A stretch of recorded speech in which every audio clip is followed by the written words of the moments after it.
Hello and welcome to this video. Today I'm going to be sketching with Windsor & Newton Vine charcoal on Strathmore drawing paper, white erasers, and a synthetic watercolor brush. And we will be talking about creativity and the steps I have recently taken to getting myself back into a creative flow. What is prompting this video is me realizing that I have been stuck creatively. So I'm beginning this new adventure on YouTube in the hopes that sharing my ideas, talking about my process, seeing what other people are doing, having a conversation between me and you, the viewer, whether that be on tips for, how to make a better YouTube video, or for my art, or things you get from it, or what you're doing, I'd love to hear it. But I'm starting this because I've been very, very dry creatively. Like, nothing has been coming out, nothing's been flowing. It's just been very, very bare bones. Oh, I should be making this, so I'm going to make this.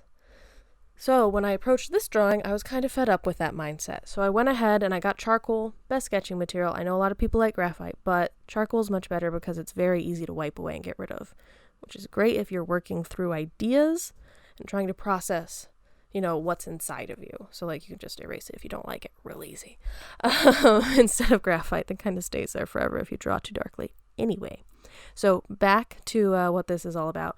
So I've been very, very dry creatively. So I approached this drawing thinking, okay, I don't know what I'm going to make right now. I don't know what I enjoy, what I like to make.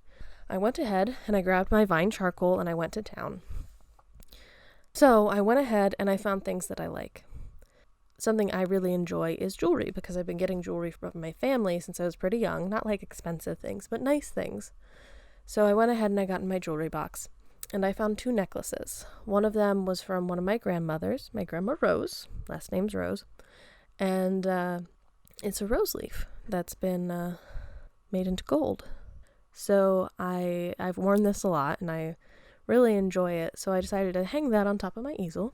And then there's this other one. One of my grandmas gave me a gift card, and I got this necklace from Kohl's, which I really enjoy. I really love fall tone jewelry, like gold. It's great. But this reminded me of bees or leaves, and that made me very happy. So both of them I've worn a lot. They work well. I really love these necklaces, and they remind me of my grandma's. So I enjoy wearing them. So I figured, well, if I think they're pretty, and I enjoy them, and I'm trying to make something that'll make me happy, I'll use this as inspiration. And that seemed to work pretty well. So I went ahead, and I got those, and I hung them on my easel, and I just started to sketch the shapes that are there. And it was kind of fun. I exaggerated a couple of lines and whatever, but it's like toning a canvas before you start painting in oils because just, the white blank space in front of you is too much to handle. So I went ahead and I just sketched on top. And then, as you get a couple of things down, things start to overlap. And as I was working, I was thinking about different ideas I've had recently. I've been thinking about how I love illustration and I love fantasy and I love stories and how rich in depth they can get and how you can intermingle different ideas throughout stories and how you can empower people. And I started to get around to thinking about, okay, well, I'm using the necklaces my grandmas gave to me. I'm thinking about illustrations. This kind of feels like, oh, this piece is becoming something that I love, like fantasy. And my love for fantasy really happened young when I was, reading a lot of Cricket magazines. If you had Cricket magazine when you were a kid, you had good stuff. Started thinking about my childhood when I really started getting into stories, and I realized stories have been an escape for me. I have been really focused on fitting into somebody else's mold of what I need to be making, or what I perceive that they think I need to be making. In the process of all of this fairy that I was making, I turned her into a puppet.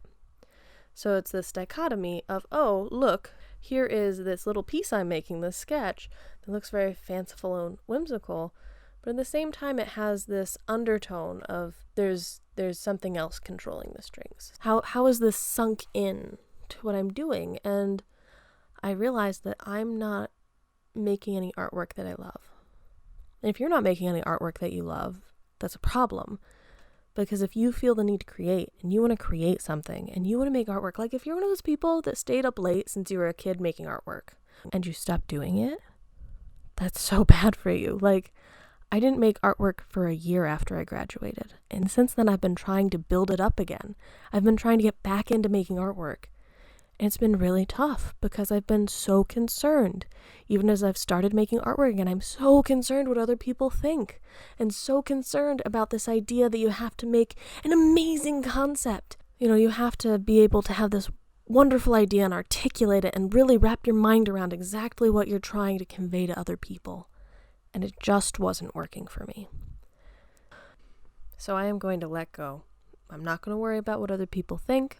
I'm not going to worry about what purpose the artwork I'm making serves. I am just going to create, and I'm going to accept that that's what I need to do because it will make me happy. It's my passion. I have goals tied up in that. But if I can't make artwork, I can't be happy just as I am. It's not going to work trying to make it to show other people and build a career out of it. So for now, and hopefully forever, I'm going to make artwork that makes me very happy. So if you are having any trouble with this, you can try some of the steps I took. The first one was I chose a medium that did not intimidate me, that I feel comfortable in, that I didn't mind messing up. Charcoal's a kind of medium that you can just smudge around, and it's fine. So there's no pressure. The second is I just kind of thought about what's going on, why I'm not liking it. Not stressfully, not like, oh, I have to figure this out this second. No stress, just relaxed, peaceably, deep breath. What am I thinking about? And then 3, I just let go. I let go of the fear that it needs to be for something. I let go of the fear that someone else is going to judge it. I don't need to care about what they think in regards to the artwork I make. I just need to make. And so do you. So, my wonderful human who needs to be making artwork to be well and happy and creative and joyful, please find a medium. Do a little thinking and let go of whatever is holding you back. Because you, my friend, need to get back to making artwork that makes you happy. I hope you've enjoyed this video. I wish you lots of luck and joy in your art making, and I will see you next time. Goodbye.